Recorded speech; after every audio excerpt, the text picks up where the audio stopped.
On July 10, 2026, the All-Domain Anomaly Resolution Office quietly updated its online reading room. No press conference, no congressional fanfare, just a digital upload, the fourth tranche of records released under Pursue, the congressionally mandated UAP disclosure program established by the FY 2024 NDAA. 40 files, 227 megabytes of documents, 1.4 gigabytes of video, case files spanning from 1948 to 2025. 5 agencies represented: NASA, the CIA, the FBI, the Department of Energy, and the Pentagon. This is the largest single multi-agency UAP data release in American history, and almost no one is talking about what's actually in it. Context matters. Pursue, the Providing Unseen Records and Summaries for UAP Exploration portal, was Congress's compromise after the Schumer-Rounds UAP Disclosure Act was gutted during conference negotiations in late 2023. The original bill would have created an independent review board with eminent domain over classified UAP records, modeled on the JFK Assassination Records Act.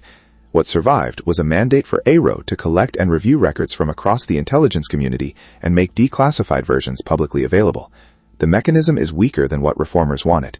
AARO decides what gets released, AARO decides what gets redacted, and AARO applies the case labels. That last point is critical. The fourth tranche is the first to include materials from all 5 major agencies simultaneously, and the provenance patterns are revealing. The Pentagon contributed the bulk, 23 files, mostly post-2004 sensor data and incident reports for military installations. NASA's contribution was smaller but significant, 7 files including 2 internal memos from the agency's 2023 independent study team that were not included in the public report. The CIA provided 4 files, all pre-1990 with heavy redactions. The FBI contributed 3 files related to domestic UAP reports near critical infrastructure, and the Department of Energy, perhaps most intriguingly, provided 3 files connected to incidents at or near nuclear facilities. This distribution tells a story about how UAP data was siloed. Each agency maintained its own reporting chains, its own classification authorities, its own institutional memory. There was no central repository before AARO. These records weren't hidden together. They were hidden separately.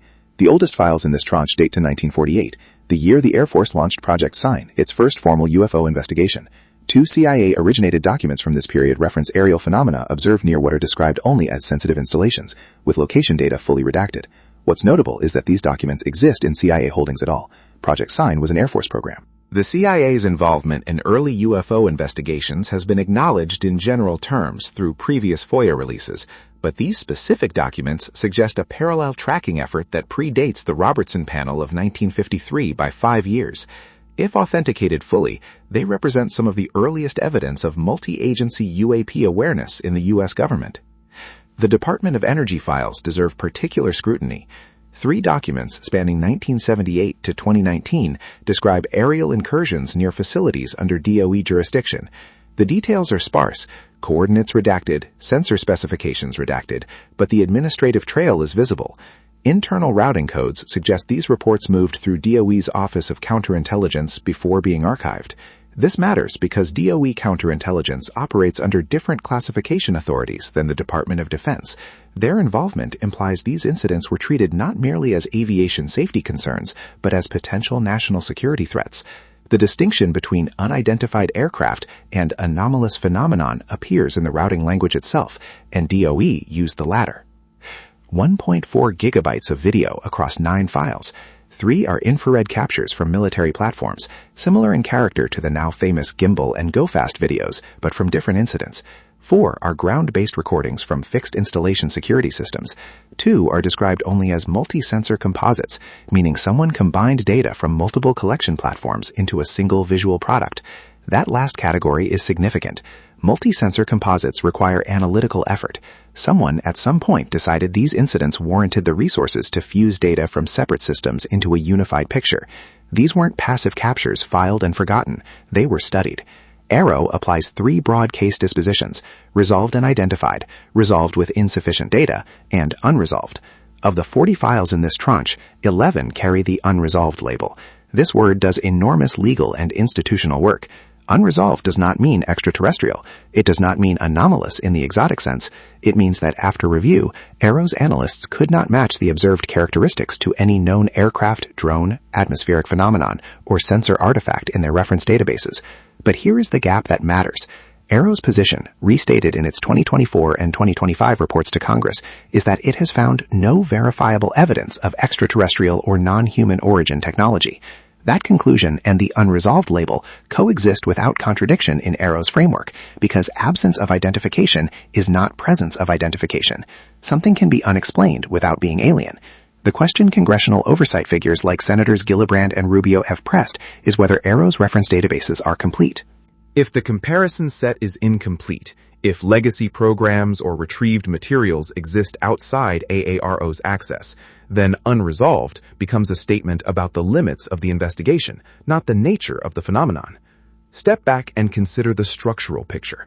5 agencies, 77 years of records, no shared database until 2023 at the earliest. Each agency classified its UAP-related materials under its own authorities, stored them in its own systems, and reviewed them according to its own institutional priorities. This is the real disclosure story, not a single dramatic revelation, but the slow exposure of a bureaucratic architecture that made comprehensive analysis impossible by design. Whether that design was intentional or emergent is itself one of the unanswered questions. The 4th tranche doesn't prove a cover-up, but it documents the conditions under which one could have operated undetected. A 5th tranche is expected before the end of 2026. Congressional sources indicate the Senate Intelligence Committee has requested that AARO specifically address gaps in DOE and IC contributions. Inspector General Robert Storch's ongoing evaluation of AARO's independence and access continues in parallel. 40 files is not full disclosure, but it is 40 files more than existed in any public repository 2 years ago. The work now is granular, reading the redactions, tracing the routing codes, mapping the institutional seams where information was held, shared, or withheld.